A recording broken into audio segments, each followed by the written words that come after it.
വചനം ആത്മമാരിയ ആത്മീയമാമുണർവാലേ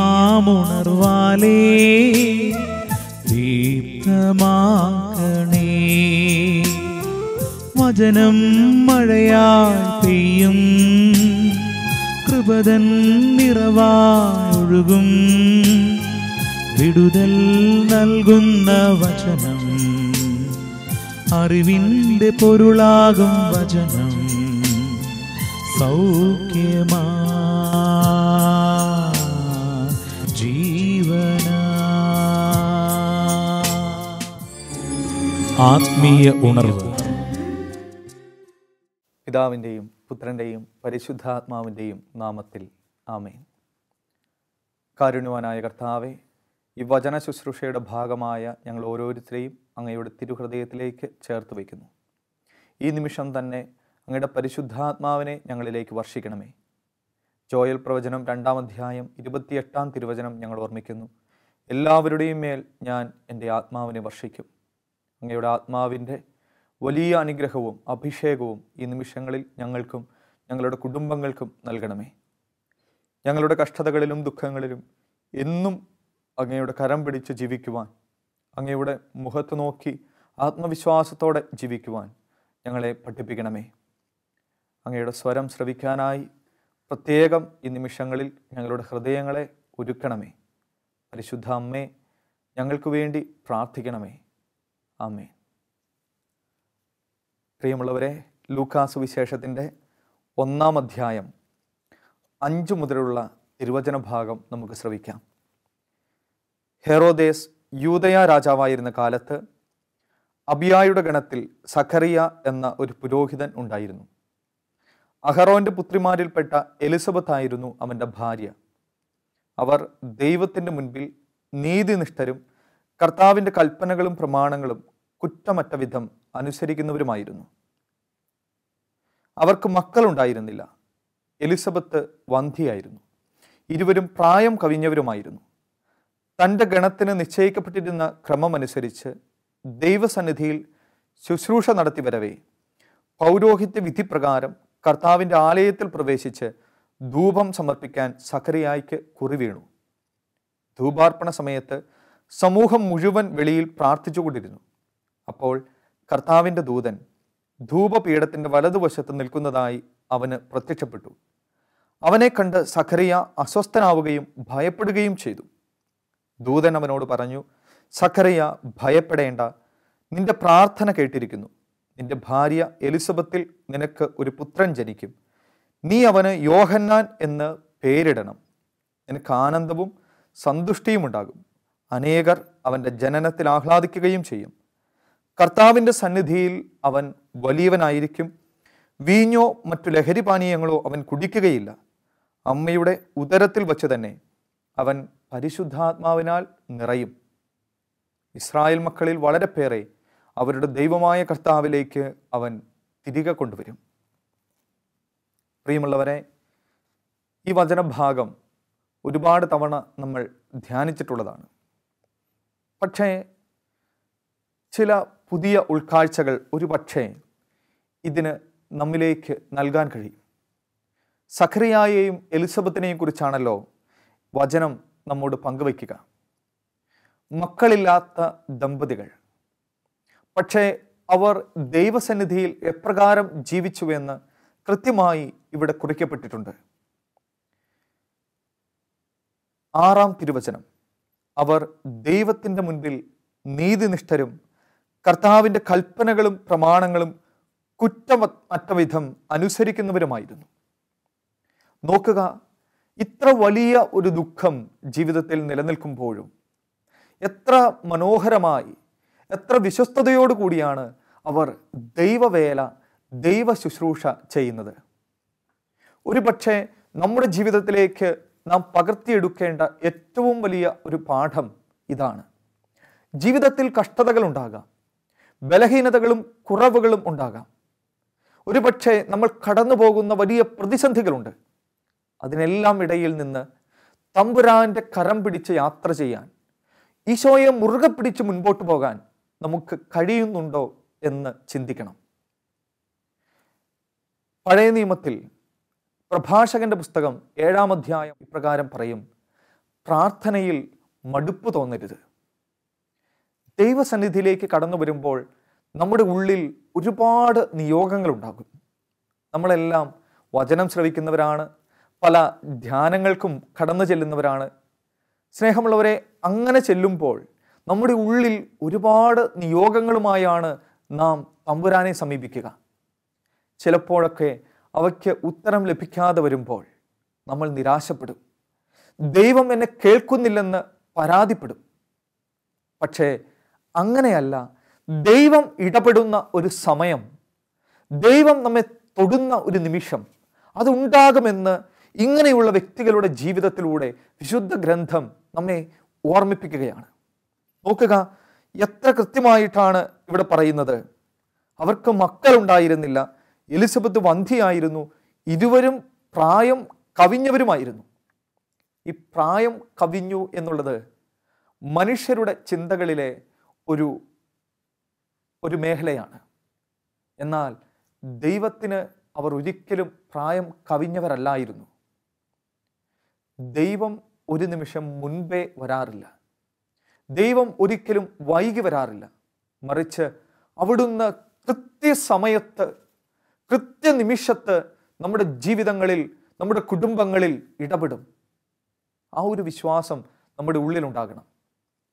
ഞാൻ ഈ ധ്യാന കേന്ദ്രത്തിൽ ഒരുപാട് ദമ്പതികളെ കാണാറുണ്ട്. ഒരുപക്ഷെ 15 വർഷങ്ങൾ കഴിഞ്ഞ്, 20 വർഷങ്ങൾ കഴിഞ്ഞ് ഒക്കെ മക്കളെ നൽകി ദൈവം അനുഗ്രഹിച്ച ദമ്പതികൾ നിങ്ങളും കണ്ടിട്ടുണ്ടാകും. തമ്പുരാന് വേണ്ടി പ്രാർത്ഥനയോടെ കാത്തിരിക്കുക എന്നുള്ളത് ഏറെ പ്രധാനപ്പെട്ട ഒരു കാര്യമാണല്ലോ. ഇങ്ങനെയാണ് ദൂതൻ സഖറിയായ്ക്ക് സന്ദേശം നൽകുക: നിനക്ക് ആനന്ദവും സന്തുഷ്ടിയും ഉണ്ടാകും, അനേകർ അവൻ്റെ ജനനത്തിൽ ആഹ്ലാദിക്കുകയും ചെയ്യും. കർത്താവിൻ്റെ സന്നിധിയിൽ അവൻ വലിയവനായിരിക്കും. സ്നാപക യോഹന്നാനെ കുറിച്ച്, വരാനിരിക്കുന്ന മകനെക്കുറിച്ചാണല്ലോ ഈ ദൂതൻ ഇപ്രകാരം ഒരു അറിയിപ്പ് നൽകുക. നമ്മൾ പറയാറുണ്ട്, എത്ര കാത്തിരിക്കുന്നോ അത്രയും വലുതായിരിക്കും നമുക്ക് ലഭിക്കുന്ന അനുഗ്രഹം. അത് ഇവരുടെ ജീവിതത്തിൽ അക്ഷരം പ്രതി നിവർത്തിയായി. സ്നേഹമുള്ളവരെ, ആ മനുഷ്യൻ അനുഗ്രഹിക്കപ്പെടുന്നത് ദൈവത്തിനു വേണ്ടി മദ്ബഹയിൽ നിന്ന് ശുശ്രൂഷ ചെയ്യുമ്പോഴാണ്. ഒരുപക്ഷെ ദേവാലയത്തിൽ മദ്ബഹയിൽ നിന്ന് ശുശ്രൂഷ ചെയ്യാൻ നമുക്ക് അവസരം ലഭിച്ചെന്ന് വരില്ല. എങ്കിലും തമ്പുരാനോട് ചേർന്നിരിക്കുന്ന വ്യക്തികളാവുക. പരാതിപ്പെടാതെ അവിടുത്തെ മുറുകെ പിടിക്കുന്നുവെങ്കിൽ അനുഗ്രഹിക്കപ്പെടുന്ന നിമിഷം അകലെയല്ല. യെശയ്യായുടെ പുസ്തകത്തിൻ്റെ 65-ാം അധ്യായം 24-ാം തിരുവചനം ദൈവം നമുക്ക് നൽകുന്ന വലിയൊരു വാഗ്ദാനമാണല്ലോ. വിളിക്കും മുൻപേ ഞാനവർക്ക് ഉത്തരമരുളും, പ്രാർത്ഥിച്ചു തീരുന്നതിന് മുൻപേ ഞാനത് കേൾക്കും. പഴയ നിയമത്തിൽ ഉൽപ്പത്തിയുടെ പുസ്തകത്തിൻ്റെ 32-ാം അധ്യായം അത് പറയുന്നത് യാക്കോബിനെ കുറിച്ചാണ്. ഒരുപക്ഷെ നമ്മളെല്ലാം ഒരുപാട് സന്തോഷത്തോടെ വായിക്കുന്ന, ധ്യാനിക്കുന്ന ഒരു വചനഭാഗമാണ്. ആ രാത്രി തന്നെ യാക്കോബ് തൻ്റെ 2 ഭാര്യമാരെയും പരിചാരകരെയും 11 മക്കളെയും കൂട്ടിക്കൊണ്ട് യാബോക്ക് എന്ന കടവ് കടന്നു. അവരെ അവൻ പുഴയ്ക്കക്കരെ കടത്തിവിട്ടു. തൻ്റെ സമ്പാദ്യം മുഴുവൻ അക്കരെ എത്തിച്ചു. എന്നിട്ട് ഈ മനുഷ്യൻ തനിച്ച് ഇക്കരെ നിൽക്കുകയാണ്. അവിടെ എന്തു സംഭവിച്ചു എന്ന് നമുക്കറിയാം. അവിടെ വെച്ച് ഒരാൾ നേരം പുലരുന്നത് വരെ അവനുമായി മൽപ്പിടുത്തം നടത്തി. ഒരുപക്ഷെ ദൈവദൂതൻ യാക്കോബുമായി ആ രാത്രി മുഴുവൻ മൽപ്പിടുത്തം നടത്തുകയാണ്. കീഴടക്കാൻ സാധ്യമല്ലെന്ന് കണ്ടപ്പോൾ അവൻ യാക്കോബിൻ്റെ അരക്കെട്ടിൽ തട്ടി. മൽപ്പിടുത്തത്തിനിടയിൽ യാക്കോബിൻ്റെ തുട അരക്കെട്ടിൽ നിന്ന് തെറ്റി. അവൻ പറഞ്ഞു, നേരം പുലരുകയാണ്, ഞാൻ പോകട്ടെ. യാക്കോബ് മറുപടി പറഞ്ഞു, എന്നെ അനുഗ്രഹിച്ചിട്ടല്ലാതെ അങ്ങയെ ഞാൻ വിടുകയില്ല. മനോഹരമായ ഒരു വചനഭാഗം. അത്ര നേരം പരസ്പരം മൽപ്പിടുത്തം നടത്തിയിട്ട് ആ ദൈവദൂതൻ തിരിച്ചറിയുന്ന ഒരു കാര്യം ഇതാണ്: ഈ മനുഷ്യനെ കീഴടക്കാൻ എനിക്ക് കഴിയില്ല. അവസാനം അവൻ പോകാൻ ഒരുങ്ങുമ്പോൾ യാക്കോബ് ഇപ്രകാരം പറഞ്ഞു, എന്നെ അനുഗ്രഹിച്ചിട്ടല്ലാതെ നിന്നെ ഞാൻ വിടുകയില്ല. സ്നേഹമുള്ളവരെ, ഇങ്ങനെ എന്നെങ്കിലും നമ്മൾ പ്രാർത്ഥിച്ചിട്ടുണ്ടോ? നമ്മുടെ ജീവിതത്തിൻ്റെ ദുഃഖങ്ങളിൽ, വേദനകളിൽ, ഒരുപക്ഷെ വലിയ തകർച്ചകളിലൊക്കെ നിൽക്കുമ്പോൾ ഇങ്ങനെ എന്നെങ്കിലും പ്രാർത്ഥിച്ചിട്ടുണ്ടോ? എന്നെ അനുഗ്രഹിച്ചിട്ടല്ലാതെ എൻ്റെ ദൈവമേ, ഞാൻ നിന്നെ വിടുകയില്ല. ഇവിടെ ആ മനുഷ്യൻ അങ്ങനെ പ്രാർത്ഥിച്ചപ്പോൾ ഈ ദൈവദൂതൻ അവൻ്റെ പേര് മാറ്റി നൽകുകയാണ്. ഇനി മുതൽ നീ യാക്കോബ് എന്നല്ല, മറിച്ച് ഇസ്രായേൽ എന്ന് വിളിക്കപ്പെടും. വിശുദ്ധ ഗ്രന്ഥത്തിലൂടെ കടന്നു പോകുമ്പോൾ, പ്രത്യേകിച്ച് പഴയ നിയമം എടുത്തു വായിക്കുമ്പോൾ നമുക്കറിയാം, പേര് വളരെ പ്രധാനപ്പെട്ടതാണ്. ഒരു മനുഷ്യൻ എന്താണോ ആ സൂചന നൽകുന്നത് അവൻ്റെ പേരാണ്. ഇതാ ഇവിടെ ഇവൻ പുതിയ ഒരു പേര് സ്വീകരിക്കുന്നു. അതായത് ഇനി മുതൽ അവൻ പുതിയ ഒരു മനുഷ്യനായി ഒരു പുതിയ ജീവിതത്തിലേക്ക് കടക്കുകയാണ്. അതുകൊണ്ട് യാക്കോബ് ആ സ്ഥലത്തിന് പെനുവേൽ എന്ന് പേരിട്ടു. ദൈവത്തെ ഞാൻ മുഖാമുഖം കണ്ടു എന്നാണ് അവൻ പറയുക. ദൈവത്തെ മുഖാമുഖം കാണണമെങ്കിൽ ഇതുപോലെയുള്ള ചില മൽപ്പിടുത്തങ്ങൾ നമ്മുടെ ജീവിതത്തിലും ഉണ്ടാകും. ഒരു പക്ഷേ ദൈവം എത്ര പ്രാർത്ഥിച്ചിട്ടും എന്നെ അനുഗ്രഹിക്കുന്നില്ലല്ലോ എന്നുള്ള ചിന്ത നമ്മിലേക്ക് കടന്നു വരും.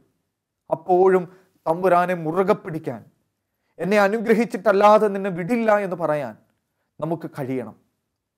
വിശുദ്ധ ലൂക്കാ സുവിശേഷത്തിൻ്റെ 11-ാം അധ്യായത്തിൻ്റെ 5 മുതൽ ഈശോ നമ്മോട് മറ്റൊരു മനോഹരമായിട്ടുള്ള ഉപമ പറയും. നിങ്ങളിൽ ഒരുവന് ഒരു സ്നേഹിതനുണ്ടെന്നിരിക്കട്ടെ. അർദ്ധരാത്രി അവൻ്റെ അടുത്ത് ചെന്ന് അവൻ പറയുന്നു, സ്നേഹിത, എനിക്ക് 3 അപ്പം വായ്പ തരിക. ഒരു സ്നേഹിതൻ യാത്രാമധ്യേ എൻ്റെ അടുക്കൽ വന്നിരിക്കുന്നു, അവന് കൊടുക്കാൻ എനിക്കൊന്നുമില്ല.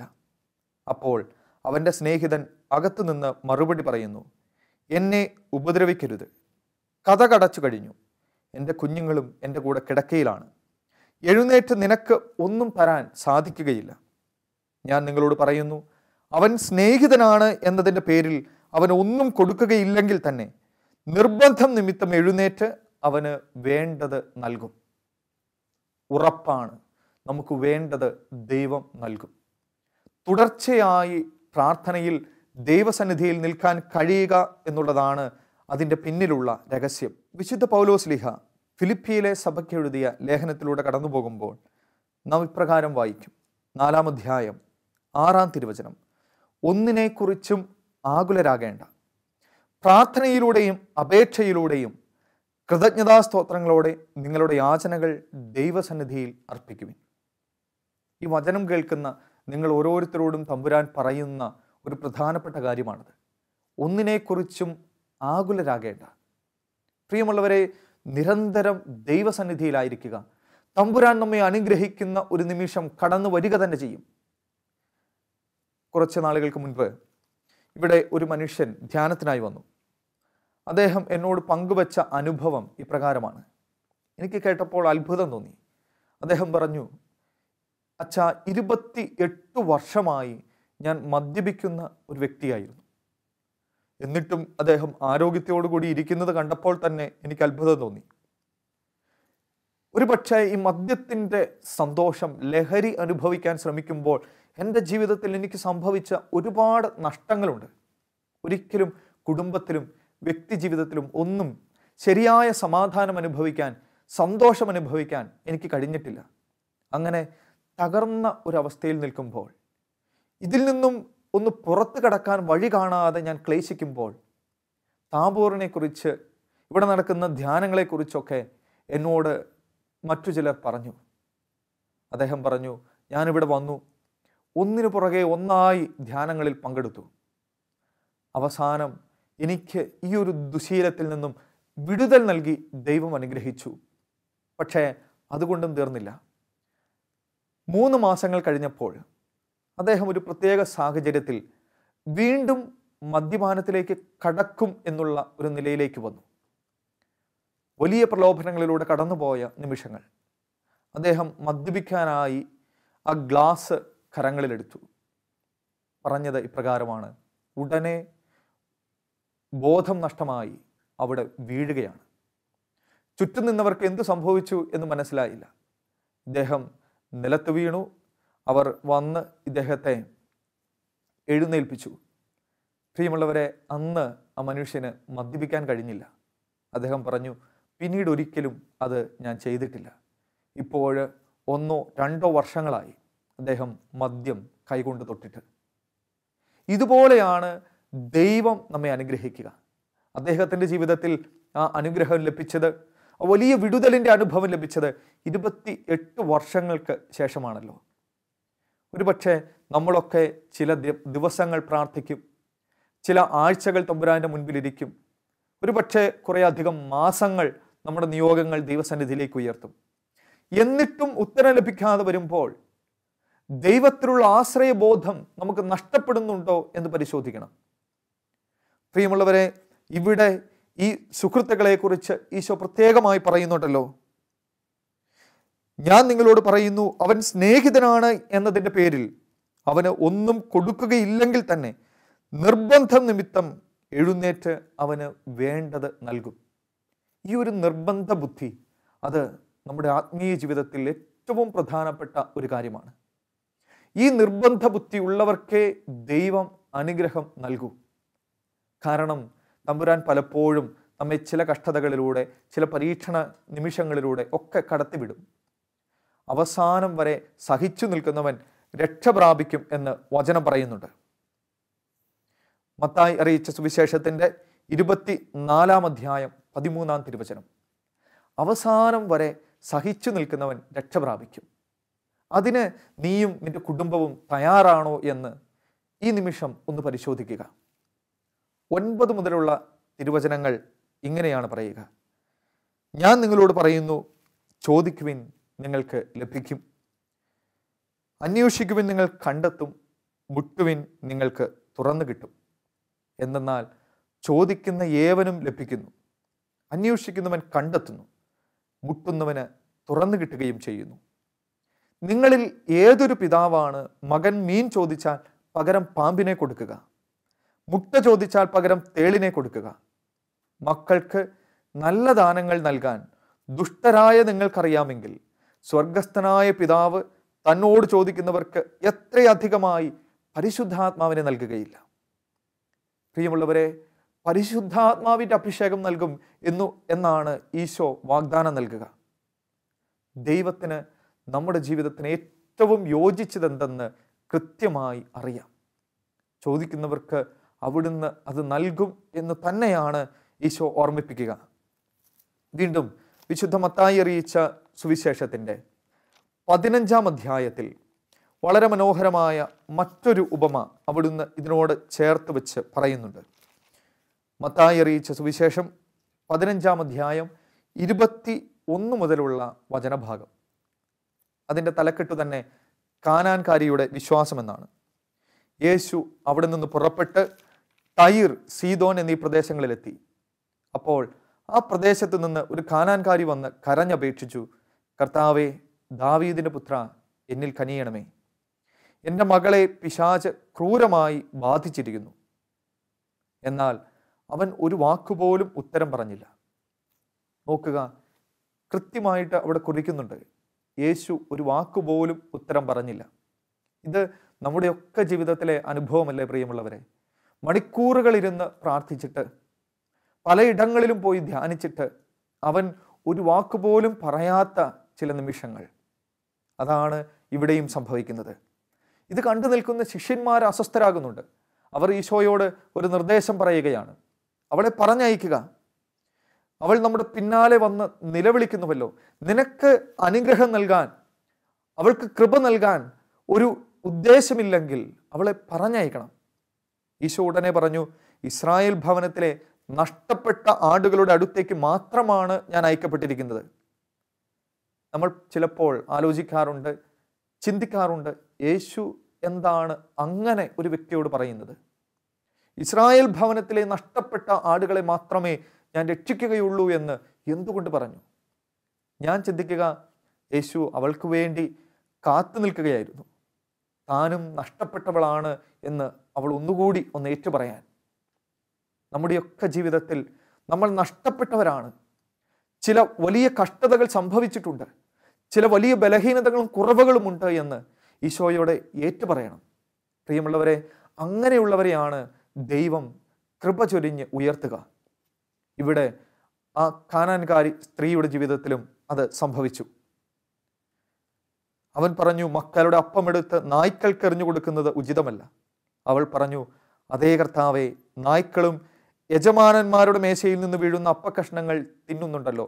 നീ പറഞ്ഞതിനോടൊന്നും എനിക്കെതിരില്ല. പക്ഷേ നീ മറ്റുള്ളവർക്ക് നൽകിയതിൻ്റെ അവശേഷിക്കുന്നതെങ്കിലും എനിക്ക് നൽകണം.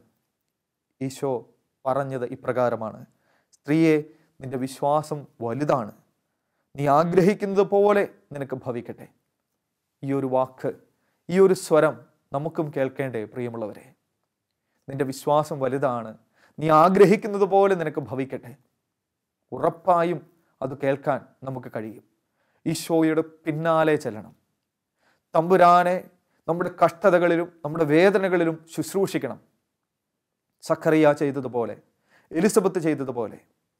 ആ ലൂക്കാ സുവിശേഷത്തിൻ്റെ 1-ാം അധ്യായം 25-ാം തിരുവചനം, മനുഷ്യരുടെ ഇടയിൽ എനിക്കുണ്ടായിരുന്ന അപമാനം നീക്കിക്കളയാൻ കർത്താവ് എന്നെ കടാക്ഷിച്ച് എനിക്ക് ഇത് ചെയ്തു തന്നിരിക്കുന്നു. വളരെ മനോഹരമായിട്ടുള്ളൊരു വചനം. ഇത്രയും പ്രായമായി ഇനി ഒരിക്കലും ഇവർ അനുഗ്രഹിക്കപ്പെടില്ല എന്ന് ഒരുപക്ഷെ ലോകം മുഴുവൻ പറഞ്ഞുകൊണ്ടിരുന്ന ഒരു കാലത്ത് അവർക്ക് ലഭിച്ച അനുഗ്രഹം നമ്മൾ തിരിച്ചറിയണം. അത് സംഭവിച്ചത് ദൈവവേല ചെയ്യുമ്പോൾ, തമ്പുരാനെ ആ പ്രായത്തിൻ്റെ ആധിക്യത്തിലും ശുശ്രൂഷിക്കുമ്പോഴാണ്.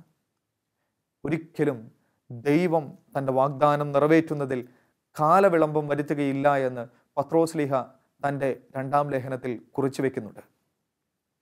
സ്നേഹമുള്ളവരെ, അതുകൊണ്ട് സക്രിയായെയും എലിസബത്തിനെയും പോലെ തമ്പുരാനെ മുറുകെ പിടിക്കാൻ നമുക്ക് കഴിയട്ടെ. യാക്കോബ് പ്രാർത്ഥിച്ചതുപോലെ, അനുഗ്രഹിച്ചിട്ടല്ലാതെ നിന്നെ ഞാൻ വിടില്ല എന്ന് പറയാൻ നമുക്ക് പറ്റട്ടെ. ഉറപ്പായും സ്ഥിരതയോടുകൂടി നിലനിൽക്കുന്നുവെങ്കിൽ നമ്മുടെ പ്രാർത്ഥനകൾക്ക് ദൈവം ഉത്തരം നൽകും. നമ്മുടെ കുടുംബം, നമ്മുടെ വ്യക്തി ജീവിതം എല്ലാം അനുഗ്രഹിക്കപ്പെടും. നമ്മെ ഓരോരുത്തരെയും, ഈ വചനം ശ്രവിച്ച എല്ലാവരെയും ദൈവം സമൃദ്ധമായി അനുഗ്രഹിക്കട്ടെ. ആമേൻ.